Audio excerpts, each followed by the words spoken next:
अगर आप इस चैनल पर नए हैं तो सब्सक्राइब पर क्लिक करें और बेल आइकन को दबाएं। हेलो स्टूडेंट, स्वागत है आपका कृष्णा विज्ञान एकेडमी में। आज हम पढ़ेंगे रिप्रोडक्शन चैप्टर। मैं बहुत दिन बाद लाइव आया हूँ, कुछ परेशानियों की वजह से। आज हम पढ़ेंगे 10th क्लास का 5th चैप्टर, जो बहुत ही इम्पोर्टेंट है, रिप्रोडक्शन। रिप्रोडक्शन होता क्या है, हमारे मन में अक्सर सवाल होता है, मैच्योरेशन साइकिल क्या होती है और मैच्योरेशन क्या होता है। इसके बारे में हम बहुत ही काफ़ी इन्फॉर्मेटिव कुछ टॉपिक को पढ़ेंगे, जो अक्सर हमारे दिमाग पे चल रहा होता है और कई टीचर इसको एक्सप्लेन नहीं करते सही तरीके से। आज हम आपको पूरा एक्सप्लेन करके कैसे मैच्योरेशन साइकिल होती है, कैसे ओवम काम करता है, उसके बारे में पूरा डिटेल वीडियो में आपको बताएंगे। हाँ, तो डियर स्टूडेंट, अब हम जान लेते हैं कि हमारा जो फीमेल रिप्रोडक्टिव सिस्टम क्या होता है। तो वन पेयर जो होती हैं, इनमें ओवरी पाई जाती हैं। ये एक फैलोपाइलन ट्यूब होती है। ये जो पार्ट होता है वो यूटेरस कहलाता है, और ये जो पार्ट होता है कार्बिक्स, और ये वजाइना कहलाता है। अब हमारी जान लेते हैं कि ये पबर्टी क्या होती है। पबर्टी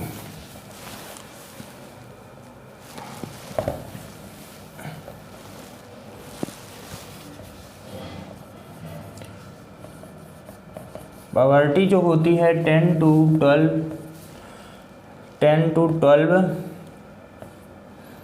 12 ईयर्स में ये स्टार्ट हो जाती है। इसके बाद जो फीमेल रिप्रोडक्टिव सिस्टम होता है वो क्या करना है, एक फॉर्मेशन शुरू हो जाता है।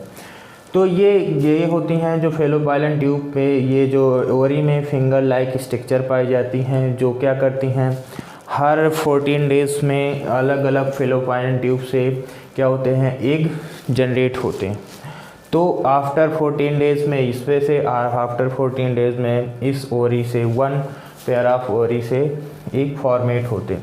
जब इसमें क्या होता है, 14th डे में क्या आ जाता है, यहाँ पर 14th डे या 1 या 2 डेज़ का क्या करता है, यहाँ पे मान लो कोई एग है, यहाँ से इस रास्ते से एग यहाँ पे आ जाता है, और यहाँ पे 1 से 2 दिन तक 14th डे में ये वेट करता है। जब यहाँ पर एग आ जाता है और यहाँ पे आफ्टर क्या हो जाता है, इसमें स्पर्म आ जाता है, और इसमें स्पर्म और एग जब आपस में मिलते हैं तो इसको क्या कहते हैं, फर्टिलाइजेशन कहते हैं। इसको हम फर्टिलाइजेशन कहते हैं, ठीक है। तो हम क्या करते हैं, जो ये फीमेल रिप्रोडक्टिव सिस्टम होता है, तो ये जब भी हमारा क्या होता है, वन पेयर क्या होता है, ओवरी होती है, तो 1 टाइम्स में जब यहाँ से एग्स यहाँ पे 14th डे पर वेट करता है, जब यहाँ पे हमारा स्पर्म इसके साथ मिल जाता है, तो एग और स्पर्म, एग जो होता है और स्पर्म आपस में मिलने की क्रिया को क्या कहते हैं डियर स्टूडेंट, फर्टिलाइजेशन कहते हैं। ये होता है फर्टिलाइजेशन।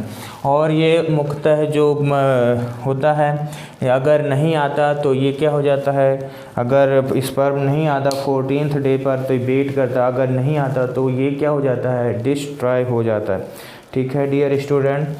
और ये क्या होता है, क्योंकि फीमेल में जो है टेस्टोस्टेरोन क्या होता है नामक वो पाया जाता है, प्रोजेस्टेरोन नामक क्या पाया जाता है, एक एंजाइम पाया जाता है, जिसके कारण इनकी पबर्टी स्टार्ट हो जाती है। अब हम इसमें सबसे इम्पॉर्टेंट बात जान लेते हैं कि क्या होता है। तो इसमें जब क्या होता है, 1 महीने में केवल एक ही बार एग क्या होता है, फॉर्मेट होता है, और एक बार 1 पेयर ऑफ इसमें से और 1 पेयर ऑफ इसमें से होता है, ठीक है डियर स्टूडेंट। और ये हम बहुत ही इंफॉर्मेटिव। अब जान लेते हैं कि अगर स्पर्म आया था तो ये 14th डे पे, तो ये फर्टिलाइजेशन हुआ। अब यदि हमारे पास एक के पास स्पर्म नहीं आया, मान लो 14th डे पे ही होता है, 1 pair of pair he 1 month में, ये 1 मंथ में एक ही बार एक रिप्रोड्यूस होता है। तो अगर यहाँ पे स्पर्म नहीं आया तो ये क्या हो जाएगा, डेड हो जाएगा। किसके कारण,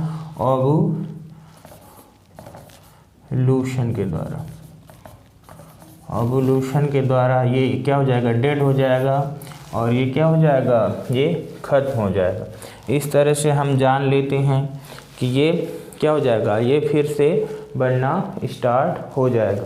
और 14th डे हम ऐड कर देते हैं, जैसे मान लो किसी को, तो 14th डे फिर आफ्टर डेज 28 डेज में नेक्स्ट जो एग होता है वो फॉर्मेट करता है नेक्स्ट ओवरी से, ठीक है। तो ये ब्लड वेसल क्या हो जाती हैं, जब भी एग फॉर्मेट होता है तो क्या हो जाता है, जो ब्लड वेसल्स यहाँ पे ये भर जाती हैं ब्लड वेसल से, और ये क्या हो जाती हैं, वजाइनल ब्लड भी इससे निकलता। अब ये जान लेते हैं जब इसमें ओवल्यूशन होता है, जब ओवल्यूशन होता है तो इसमें क्या होता है, इसमें 10 टाइम्स क्या हो जाती हैं, ये इंक्रीज हो जाती हैं, ब्लड वेसल क्या होता है इसमें बढ़ जाता है, तो ये क्या हो जाती हैं 10 टाइम्स थिकल हो जाती हैं। और ये मेंस्ट्रुएशन ओवल्यूशन के पश्चात ये एक का स्पर्म का वेट करती हैं, अगर 1 to 2 डेज़, और अगर एग्स नहीं आता है तो वो क्या हो जाती हैं, डेड हो जाती। और यही क्या कहलाता है, हमारा मेंस्ट्रुएशन साइकिल कहलाता है। अब इसमें हम जान लेते हैं, बहुत ही इम्पॉर्टेंट है, और इसमें कई सारे चेंजमेंट आते हैं, जैसे जो फीमेल की आवाज़ है वो सुरीली हो जाती है और ब्रेस्ट बढ़ जाते हैं, और कई सारे चेंजमेंट आ जाते हैं। और ये बहुत ही सबसे ज़्यादा पूछा जाता है कि मोनार्ची और मोनोप्लास क्या है, मोनार्की और मोनोप्लास।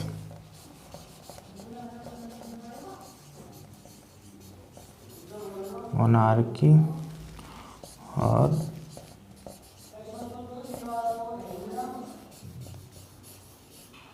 मोनोप्लास। तो जब ओवल्यूशन स्टार्ट होता है 10 to 12 ईयर्स में पुबर्टी स्टार्ट होती है, उसे हम मोनार्ची कहते हैं। और एक फीमेल की एक लिमिट होती है कि कब तक एक स्पर्म फॉर्मेट करती है, उसे हम मोनोप्लास कहते हैं। तो ये 15 ईयर्स, अबाउट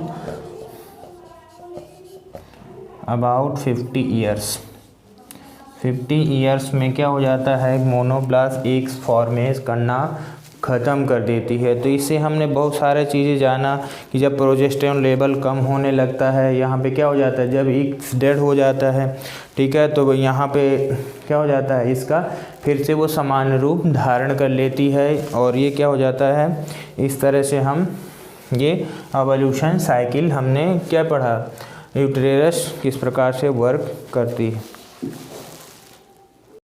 अब आता है बात कि अगर हमारा जाइगोट मान लो कि कोई स्पर्म इसमें इंटर कर गया, इसमें आफ्टर कुछ इधर चले गए और कुछ इधर चले गए। ओवरी जो होती है 1 महीने में एक ही बार एक ओवरी एक फर्टिलाइज करती है, तो ये यहाँ आकर के ख़राब हो गए, मान लो ये ओवरी रिप्रोड्यूस की, तो यहाँ पर आकर के ये एक जाइगोट बना लेता है, जिसको ऊतक कहते हैं, टिश्यू बना लेता है। और ये टिश्यू धीरे धीरे आ कर के यहाँ पर एक अटैचमेंट हो जाता है, इम्प्लांट हो जाता है। और यही क्या कहलाता है, द प्रोसेस ऑफ अटैचमेंट इन एम्ब्रॉय।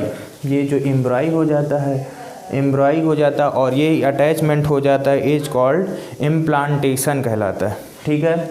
और ये क्या हो जाता है, जिससे इसको एनर्जी और कई सारी इसको फूड प्रोवाइड होता है, या ये बात कहें एनर्जी प्रोवाइड होती है, जो हमारे यहाँ पे जाइगोट फर्टिलाइजेशन के बाद बन रहा होता है।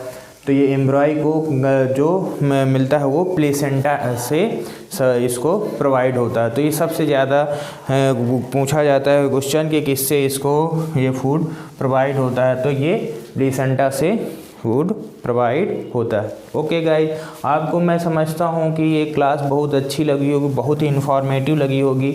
अब हम मेल रिप्रोडक्टिव सिस्टम के बारे में बात करेंगे और इसमें फर्टिलाइजेशन को बताएंगे किस प्रकार से मेल रिप्रोडक्टिव पार्ट और होता है। तो इसमें हमें समझ में आया होगा, मैं समझता हूँ, और इसको अधिक से अधिक शेयर करें जिससे आपको सही से नॉलेज मिल पाए। Thank you.